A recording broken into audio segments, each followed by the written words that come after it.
Baik. Sudah ada 16, kita bisa mulai ya. Bagaimana saudara, suara Bapak, anak-anak?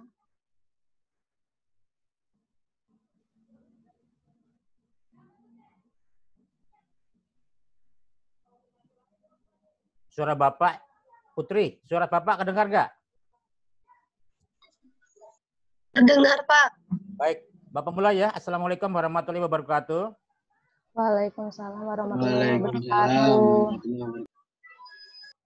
Selamat pagi anak-anakku sekalian. Peserta mata kuliah meteorologi klimatologi yang saya hormati. Pagi ini kita akan memasuki pertemuan kedua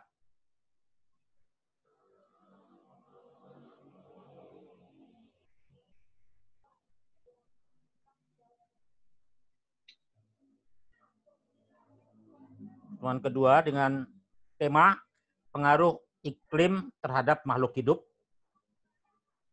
Nah, seperti kemarin yang saudara sudah melakukan studi literatur yang terkait dengan pengantar meteorologi dan klimatologi, di situ terdapat banyak sekali hubungan antara materi meteorologi klimatologi atau cuaca iklim biasanya kita sebut yang terkait dengan kehidupan makhluk di bumi. Bapak katakan di bumi karena yang baru diketahui planet yang dihuni oleh makhluk hidup adalah bumi. Slide berikutnya.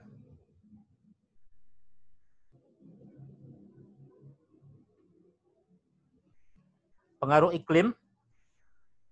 Iklim merupakan suatu keadaan suhu, kelembaban, awan, hujan pada suatu daerah dalam jangka waktu yang lama. Kita bisa katakan 30 tahun ya. Iklim sangat mempengaruhi makhluk hidup. Perubahan yang terjadi pada iklim dapat menimbulkan permasalahan dalam lingkungan hidup yang berpengaruh dengan sosial ekonomi masyarakat. Seperti contoh iklim panas yang berkepanjangan, membuat tanaman yang ditanam oleh petani mati kekeringan, yang mana hasil pertanian tersebut akan dijual untuk mendapatkan uang. Nah, untuk paragraf awal ini, coba kita awali ya. Paragraf awal ini kita awali adik-adikku, saudara-saudara. Ayu Karina, coba cari di surat Al-Baqarah 64. Ya. Apakah memang benar keterkaitan yang ada di kitab kita itu dengan materi yang kita akan bicarakan hari ini?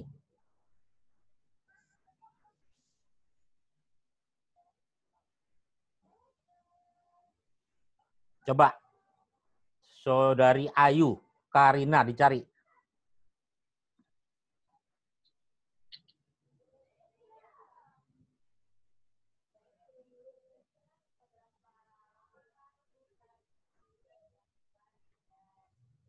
Ayu Karina tolong cari suratnya. Al-Baqarah 64 ya.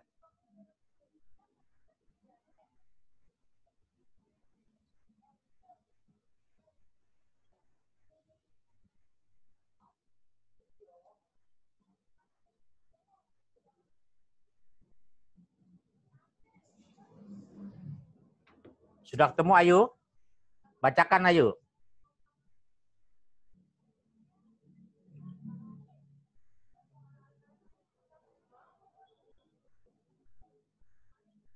Di unmute ya suara kamu ya, bisa? Ya, Pak, maaf, Pak. Ya, silakan. Bismillahirrahmanirrahim. summa tawallaitum min ba'di dzalik walaula fadlullahi 'alaikum wa rahmatuhu lakuntum minal khasirin. Sadaqallahul adzim. Nah, nanti saya bacakan di surat ini terkait dengan Al-Baqarah ya. 64 atau 164 tadi Bapak bilang? 64. 64 ya? Iya. Yang inafi qalis samawati ya, bukan? Bukan, Pak. Yang Bukan. summa tawallaitum. Oh, bukan berarti yang kalau di dalam silabus Bapak 164 coba Mbak, cari Mbak. Salah bukan Bapak, bukan 64. 164 Mbak, tolong. Iya, Pak. Bentar. Al-Baqarah 164.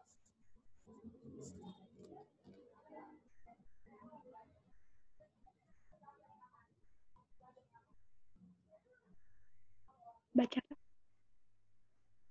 Iya. Dibaca, Pak. Ya, dibaca. Bismillahirrahmanirrahim. Inna fi khalqis samawati wal ardi wa ikhtilafil laili wan nahari wal fulki allati tajri fil bahri bima yanfa'un nasa wa ma anzalallahu minas samaa'i mimma ya bihil arda ba'da mautiha wa basa fiha min kulli dabbatin wa tasrifil riyahi was-sahabi musakhkhari bainas samaa'i wal ardi ayatil liqaumin ya'qilun. Sadaqallahul adzim. Ya. Udah, Pak. Ya, artinya sesungguhnya dalam penciptaan langit dan bumi, silih bergantinya malam dan siang, bahtera yang berlayar di laut membawa apa yang berguna bagi manusia, dan apa yang di bumi itu segala jenis hewan dan pengisaran angin dan awan yang dikendalikan antara langit dan bumi. Sungguh terdapat tanda-tanda keesaan dan kebesaran Allah bagi kaum yang memikirkan. Jadi artinya memang sudah ada sejak 14.000 tahun yang lalu ya yang terkait dengan Alkitab. Ya, Bapak lanjutkan. Iklim merupakan faktor abiotik dalam persebaran flora dan fauna. Contohnya pada wilayah-wilayah yang beriklim tropis seperti di Indonesia, persebaran flora dan fauna bervariasi. Daerah tropis adalah daerah yang sangat kaya akan keanekaragaman flora dan fauna. Karena pada daerah tersebut suhu dan curah hujan cukup. Namun berbeda dengan wilayah gurun yang mempunyai suhu yang tinggi dan berpengaruh terhadap persebaran flora dan fauna. Penjelasan dari dua paragraf itu, iklim sangat mempengaruhi kehidupan makhluk hidup seperti halnya iklim mempengaruhi keadaan sosial dan ekonomi masyarakat, serta iklim mempengaruhi persebaran flora dan fauna. Nah, Bapak di slide terakhir pada saat ada ucapan terima kasih, itu ada tulisan iklim mensejahterakan masyarakat. Kemarin saudara-saudara tidak ada yang menyinggung itu. Rata-rata mengambil semuanya baik dari informasi yang Bapak berikan di materi, baik dari sumber-sumber baik dari Wikipedia, baik dari Google.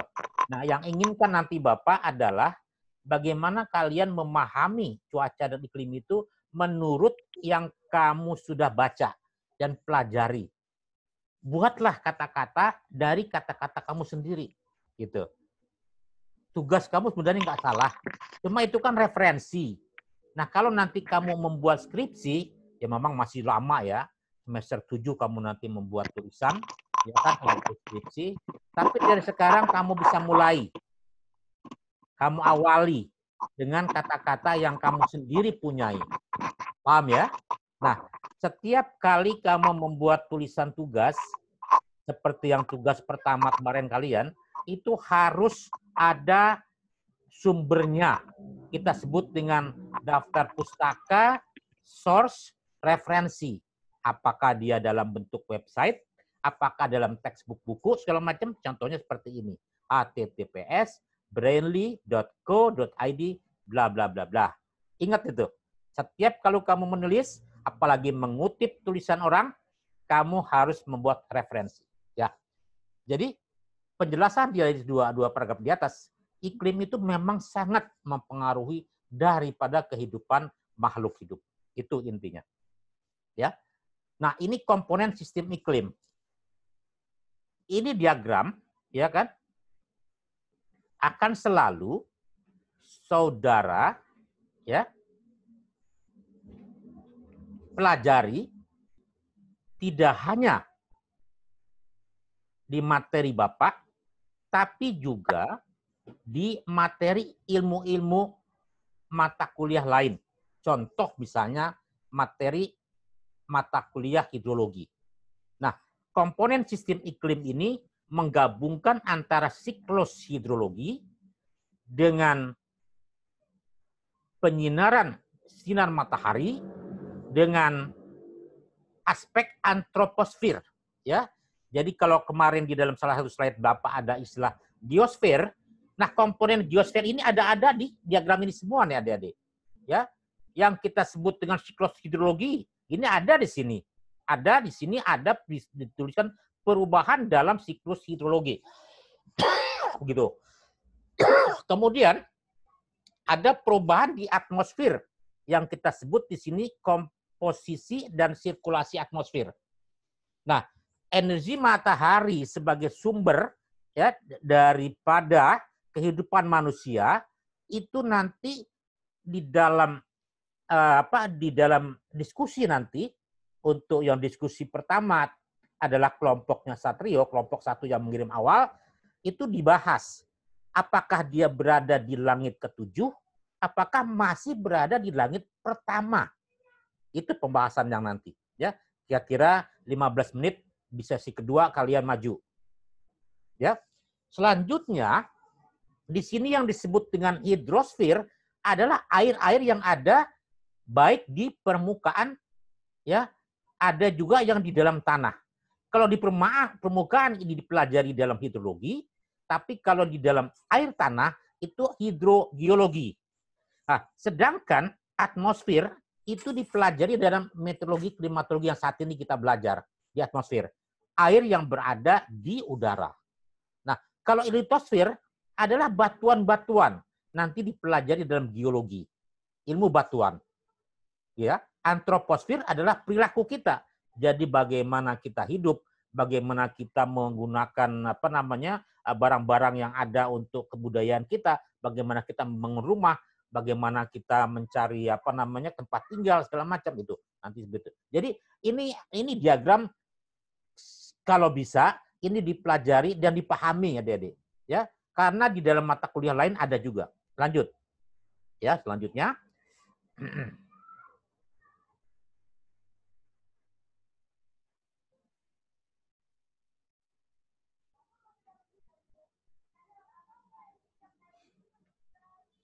Pengaruh cuaca dan iklim bagi kehidupan. Nah, kita lihat ini ada foto yang menunjukkan sepertinya mau hujan. Karena di situ ada pembentukan awan terjadi kondensasi. Penjelasannya, cuaca dan iklim adalah faktor yang sangat penting bagi kehidupan manusia. Ini Bapak hanya manusia dulu, ya. Nanti bisa hewan, bisa tanaman. Cuaca dan iklim mempunyai peranan yang besar terhadap kehidupan, seperti dalam bidang pertanian, perhubungan, telekomunikasi, pariwisata, industri, dan budaya masyarakat. Nah, penjelasannya nanti kamu pelan-pelan pelajari. Di bidang pertanian khususnya apa saja dan fungsinya untuk apa. Bidang telekomunikasi yang kemarin kita sudah belajar. Dan satu lapisan di atmosfer itu bisa mentransfer ya kan semua yang namanya informasi, sinyal-sinyal dari kita ke tempat lain. Bidang telekomunikasi. Arus angin dapat dimanfaatkan untuk berkomunikasi antar daerah dengan menggunakan telepon angin. Pengaruh lain yaitu kondisi cuaca yang kurang baik dapat mengganggu jaringan telekomunikasi. Misalnya saat kondisi hujan, sinyal jaringan internet menjadi lemah. Begitu juga pariwisata. Apalagi dengan industri juga saat ini menggunakan meteorologi dan klimatologi sebagai bagian rujukan. Sosial budaya, sama seperti kita nanti ada untuk kehidupan di dunia, ya. Nah, dan ini slide tolong nanti dipahami bagaimana pengaruh cuaca iklim itu dalam kehidupan kita sehari-hari. Nah, biasanya dalam kuis atau UTS Bapak seringkali meminta, sebenarnya banyak, bisa ada 12 pengaruhnya, tapi yang Bapak minta separuhnya saja, ya. Yang pertama misalnya bagaimana mempengaruhi tempat tinggal manusia, ya. Seperti di daerah tropis rumahnya akan berbeda dengan di daerah subtropis atau di daerah kutub. Kedua, pengaruhnya dari cuaca iklim terhadap kita mempengaruhi kegiatan bercocok tanam tadi di pertanian, ya. Yang ketiga, mempengaruhi kesehatan manusia, ya. Jadi pada saat nanti ada musim pancaroba, peralihan itu biasanya suka terjadi demam berdarah, ya kan, diare, gitu. Keempat, memicu terjadinya alergi dan beberapa penyakit lain. Kelima, mempengaruhi kegiatan perindustrian dan perekonomian manusia. Keenam, mempengaruhi kegiatan di luar ruangan. Nah, seperti olahraga misalnya. Nah, kalau hujan kan nggak mungkin. Kita mencari yang sinar matahari. Yang ketujuh, berpengaruh terhadap kegiatan budidaya ternak maupun perikanan. Ya, selanjutnya,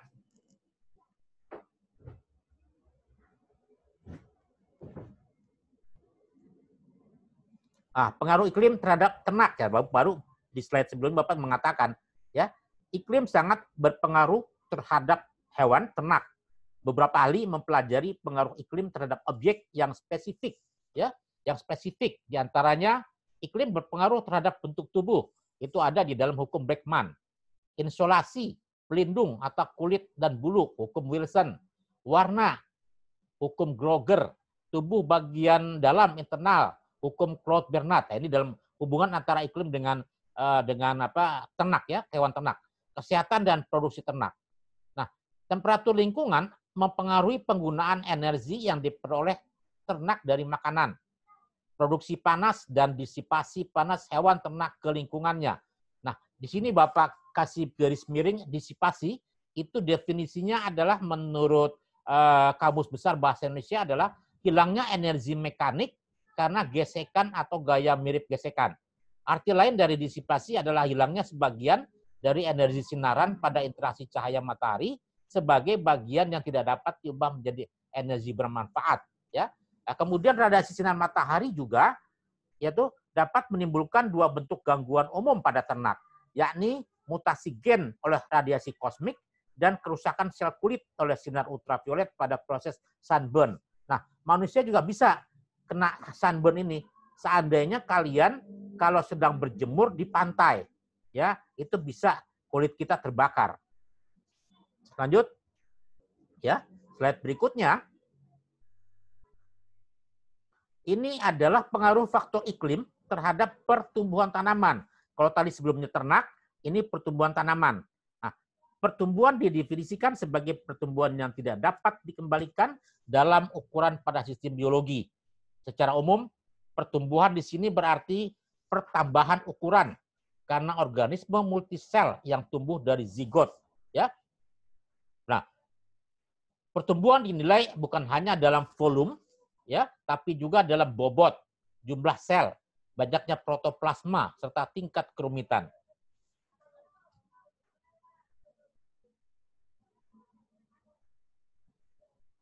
Nah, ini juga nanti coba kalian cari tanaman bonsai, Mbak. Ya, kok kenapa yang di alam saja itu bisa tumbuh? Kok kenapa kalau tanaman dikerdilkan, kok bisa? Bagaimana caranya? Apakah perlu sinar matahari? Perlu air? Nah, ini paling mahal ini. Ini mungkin nggak hanya jutaan, mungkin miliar ini, Mbak. Pohon tanaman bonsai 14,2 miliar. Coba bayangkan ini, ya. Bayangkan itu, yang seperti ini nih. Dalam kehidupan sehari-hari, iklim memiliki pengaruh yang cukup besar pada jenis tanaman dan pertumbuhan tanaman untuk dibudidayakan pada suatu kawasan. Dengan kondisi iklim tertentu dapat menyebabkan produktivitas tanaman menjadi naik ataupun turun. Dengan adanya pengaruh iklim terhadap pertumbuhan tanaman, para petani perlu mengetahui kecocokan tanaman pada kondisi iklim di kawasan tersebut. Nah, ini kesesuaian. Nanti Bapak beri contoh bagaimana ya kan seorang pengamat dia menggunakan data iklim untuk menanam mangga di Indramayu atau di menanam coklat di Tasikmalaya. Nah, kita bikin kesesuaian iklim terhadap tanaman tertentu, gitu, Mbak. Ya.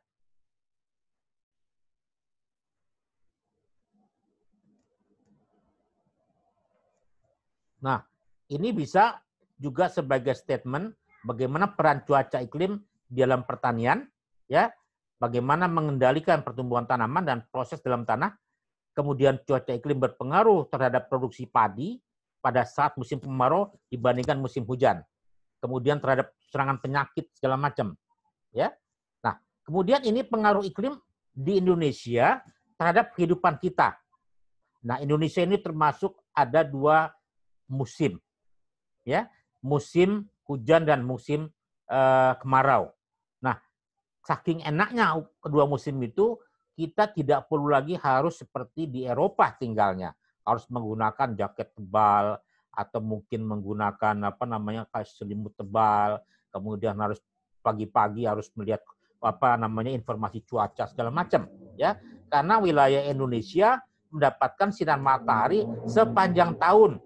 Nah, coba bayangkan kalau kita tinggal di kutub, ya, itu sinar matahari hanya beberapa jam saja, ya. Berarti sangat baik untuk pertanian. Tanaman pertanian pun bisa terus tumbuh tanpa adanya gangguan iklim. Bandingkan dengan negara-negara 4 musim yang ada di musim dingin. Salju dan es pasti akan menutup dan mematikan pertanian yang ada. Ya. Nah, ini contoh berikut. Ya. Di sebelah kiri kita lihat lahan pertanian di wilayah tropis. Ya. Sedangkan di sebelah kanan itu di daerah subtropis, contohnya Eropa. Nah, kemudian kita juga perlu, walaupun kita wilayahnya tropis, itu ada wilayah-wilayah tertentu yang irigasinya tidak bagus. Sehingga untuk menanam padi saja itu tetap menunggu curah hujan. Kita sebut wilayah itu wilayah sawah tanda hujan. Sawah yang mengandalkan penyiraman dari air hujan.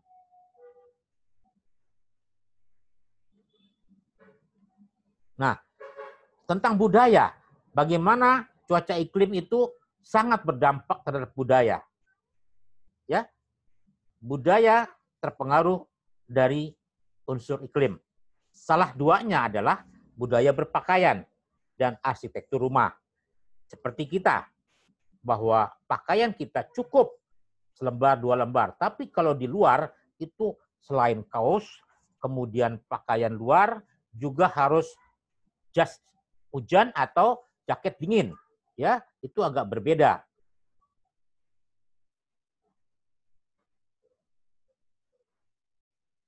Sehingga kita lihat, ya, ini perbedaan antara rumah atap datar yang biasanya digunakan di wilayah-wilayah Eropa dengan di wilayah tropis yang lebih enak, ya, atapnya bentuk prisma, gitu. Nah, selanjutnya ini adalah contoh di wilayah dengan iklim kutub menggunakan rumah iglo. Coba bayangkan. Nah, di dalam harus ada pemanas karena dinginnya. Baik, ya, itu materi Bapak hari ini. Nanti kita pada sesi kedua tetap Bapak juga menggunakan Zoom Bapak, ya, untuk kita membahas dan diskusi terkait tugas-tugas minggu lalu dan diskusi kelompok.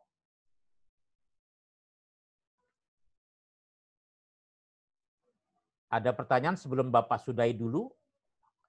Karena sesi pertama Bapak hanya menggunakan 35 menit. Silakan yang mau bertanya. Unmute-kan itunya. Namanya audionya.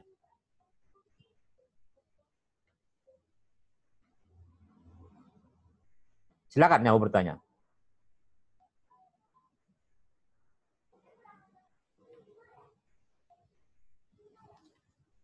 Ketua kelas Ahmad Rian ya. Ahmad Rian, dengar Bapak? Coba di-unmute-kan, ya. Ya, tolong tolong di screenshot, Mas. Seperti biasa Bapak minta atau siapapun deh mewakili untuk dikirim ke grup Bapak. Ke grup kita. Semua di-on-kan dulu untuk yang videonya. Mau Satrio kek, mau Pak Rian kek, tolong di screenshot atau di foto boleh. Kalau Bapak belum paham mengenai masalah apa screenshotnya. Sebenarnya bisa. Silakan. Yang mau tanya juga silakan sebelum kita akhiri.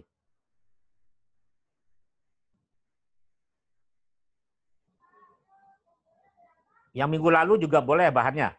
Yang mau bertanya. Apakah bahan kamu yang buat itu salah atau tidak, atau kurangnya di mana? Silakan.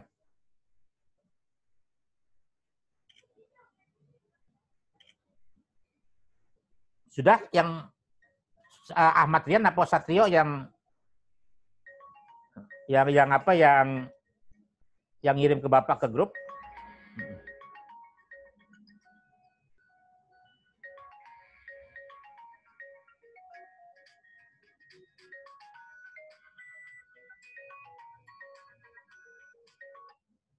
Ya. Pagi, Mbak. Pagi. Ya. Dengan Pak Budi. Betul, Bu.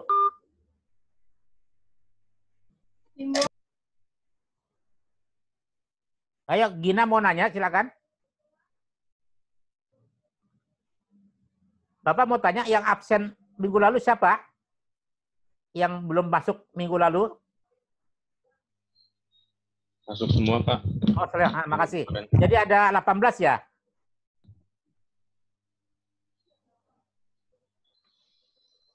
Ada 18 orang ya? Enggak, Pak, 19 orang. Ya, Sultan belum ada kayaknya. Oh, belum ada hari ini? Belum Sultan. ada. Nanti Sultan hari ini belum ada. Mungkin di Japri bilang aja nggak apa-apa, nanti kita masukkan. Nanti nyusul boleh sesi kedua. Ya. Baik, tidak ada pertanyaan. Nanti untuk sesi kedua, tolong yang Bapak minta maju adalah kelompok yang awal mengirim. Grupnya Satrio. Nah, Satrio juga saya kirim 4 materi. Tolong ditampilkan yang kelompok Satrio saja dulu. Ya. Yang untuk menulis notulensinya kelompok 2. Yang bertanya dan berdiskusi kelompok 3 dan 4. Jadi Bapak bagi tugas. Kelompok 2 ya kan, yang mencatat hasil dari pertanyaan-pertanyaan kelompok 3 dan 4 dan jawaban dari kelompok 1. Ya. Kelompok 1 menentukan ya kan juru bicaranya dan moderatornya. Kita belajar sekarang diskusi. Ya, 15 menit terakhir setelah Bapak isi dulu kekurangan apa segala macam ya, yang untuk materi hari ini. Ada pertanyaan masih bisa nanti ya. Nanti untuk yang maju adalah kelompok 1 dulu. Ya. Paham ya? Yang kelompok 2 dan 3 nanti. Kira-kira apa masih ada waktu atau tidak. Jadi kelompok 1 maju pada hari ini untuk diskusi dengan materi yang sudah dibuat. Nggak apa-apa, salah juga, salah nggak apa. Yang kedua adalah kelompok 2 untuk mencatat semua hasil diskusi hari ini. Yang kelompok 3 dan 4 berhak untuk menjawab. Dan raise hand ke Bapak. Pak, saya mau nanya ke kelompok 1. Pertanyaannya silakan, ya toh? Sebutkan juga nama, nanti Bapak catat. Itu keaktifan saudara. Baik, tidak ada pertanyaan, Bapak sudahi, nanti Bapak link lagi baru. Akhirul kalam, wassalamualaikum warahmatullahi wabarakatuh. Waalaikumsalam. Ya. Kalian kalau memang ada kuota masih juga nggak apa-apa. Kalau Bapak masih karena kan harus link baru, ya mau step dulu nggak apa-apa. Nanti link sama. Link Bapak itu nggak berubah dengan passwordnya dan ID-nya sama, meeting ID-nya. Ya, passwordnya B-nya besar, Budut, kemudian meeting ID-nya dengan nomor yang sama. Terima kasih, ya. Saya stop dulu.